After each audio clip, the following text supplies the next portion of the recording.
নমস্কার। লালু আলমের লাঠি, মাননীয়ার ব্রেন আর পশ্চিমবঙ্গের কয়লা পাচার, এই তিনটি এখন ওতপ্রোতভাবে জড়িয়ে গেছে। কিন্তু দেখুন, লালু আলমের লাঠি বা মাননীয়ার ব্রেনের উপর তো আমার নিয়ন্ত্রণ নেই।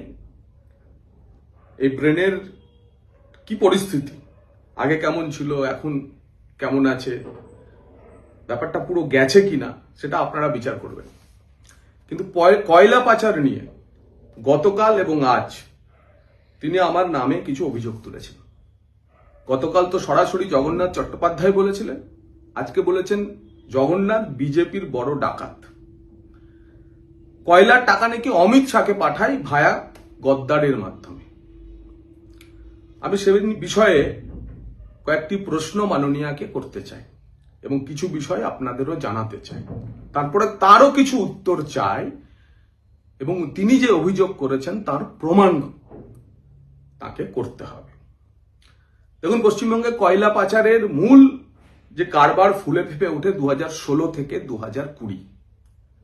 2016 সালে সরকারে আসার পর পশ্চিমাঞ্চলে কয়লা পাচার প্রাতিষ্ঠানিক রূপ পায় পুলিশ প্রশাসন এবং শাসক দলের ছত্রছায়ায়। এই 16 থেকে 20 সেই সময় আমি রাজনীতিতে ছিলাম না, আমি ছিলাম সাংবাদিক এবং ঘটনাচক্রে কয়লা কেলেঙ্কারির প্রথম খবর, লালার ডায়েরির খবর এই শ্রীমানই করেছিল। লাল ডায়েরি, লাল ডায়েরি, লাল ডায়েরি। লালার ডায়েরির প্রথম পাতা লাল ছিল কিনা জানি না, কিন্তু কয়েক হাজার পাতা যে ডায়েরির পাতা সংগ্রহীত হয়েছিল তার কয়েকশো পাতা আমার কাছেও আছে।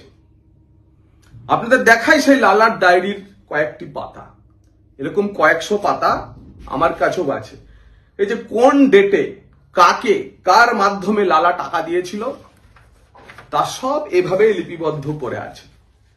মাননীয়ার কাছে বলতে চাই যে আপনি চ্যালেঞ্জটা নেবেন নাকি? এই লালার ডায়েরির প্রতিটি পাতা ফাঁস করব। সাংবাদিক হিসেবে আমার কাছে যে সমস্ত বিস্ফোরক নথি তথ্য আছে, রাজনীতিতে আসার পর তা কখনো আমি ব্যবহার করিনি। কিন্তু যে লক্ষণ রেখার কথা বলছেন সেই লক্ষণ রেখা আপনি অতিক্রম করে যাচ্ছেন। ফলে আমাকেও কিন্তু এবার আমার কাছে যা নথি আছে তা প্রকাশ করতে হবে এবং তাতে আপনার মান সম্মান, আপনার দলের মান সম্মান, আপনার দলের নেতাদের মান সম্মান, আপনার পুরো সিস্টেমের মান সম্মান বাঁচবে কিনা জানি না, আমি তা করব। তাই যে সময় আমি রাজনীতিতেই ছিলাম না, আপনি বলছেন সেই কয়লার সময় নাকি কয়লার টাকা আমি ব্যবহার করেছি। তো কাল না হয় আমি ব্যবহারকারী ছিলাম যখন আমি ছিলাম একজন সাংবাদিক, আর আজকে আপনি আমাকে সরবরাহকারীতে পরিণত করেছেন, এবং তাও যাকে তাকে না, একেবারে দেশের স্বরাষ্ট্রমন্ত্রীকে আমি নাকি কয়লার টাকা সরবরাহ করি। গেছে গেছে, পুরো গেছে। আরো একটা নথি আপনাদের দেখায়, প্রমাণ হয়ে যাবে না কি কি আছে, কি কি বেরোতে পারে। এই দেখুন, অনুপ মাঝি বা লালার কাণ্ডে প্রথম লালার যে মেইন অ্যাকিউজড, যিনি ওই পুরুলিয়ার ভামুরিয়া গ্রাম থেকে টাকা নিয়ে এসে কলকাতার আসল আসল জায়গাগুলিতে দক্ষিণ কলকাতায় পৌঁছে দিতেন, সেই গণেশ কুমার বাগাড়িয়া, তার ইন্টারোগেশন রিপোর্ট আজ প্রথম পাতাটি দেখালাম। যদি প্রয়োজন হয় প্রতিটি পাতা, প্রতিটি প্রশ্ন পিএমএলএ অ্যাক্টের 50 নম্বর ধারা রেকর্ড করা বয়ান ইডির সামনে যা আপনাদের সামনে তুলে ধরব। আর একজন বামাপদ দে, তারও ইন্টারোগেশন রিপোর্ট আপনাদের দেখালাম। এই রিপোর্টগুলি যদি সামনে নিয়ে আসি, সম্মান থাকবে তো মাননীয়া? চ্যালেঞ্জ যদি নিচ্ছেন তাহলে ভালো করে চ্যালেঞ্জ নিন। আর আপনি বলেছেন পেন ড্রাইভ আছে, প্রকাশ করুন পেন ড্রাইভ। সাংবাদিক হিসাবে এবং তারপরে পশ্চিমবঙ্গের কয়লা পাচার চক্রে নিয়ে সবচেয়ে সক্রিয়, সবচেয়ে বেশি লেখালেখি যদি কেউ করে থাকে এই শ্রীমান। এই কয়লাতন্ত্রের একজনও আর কাঠি থেকে শুরু করে অন্য কেউ, যে কেউ বলুক এসে সামনে, তারা আমাকে চেনে জানে। লালু আলমের লাঠি আর আপনার ব্রেনের কি রসায়ন আমি জানি না, তার জন্য আমাদেরকে কেন আপনি এভাবে আক্রমণ করছেন? কেন হেনস্থা করছেন?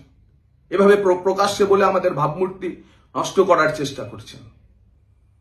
আপনি লালু আলমের লাঠি এবং আপনার ব্রেনের রসায়নটা ঠিক করে নিন।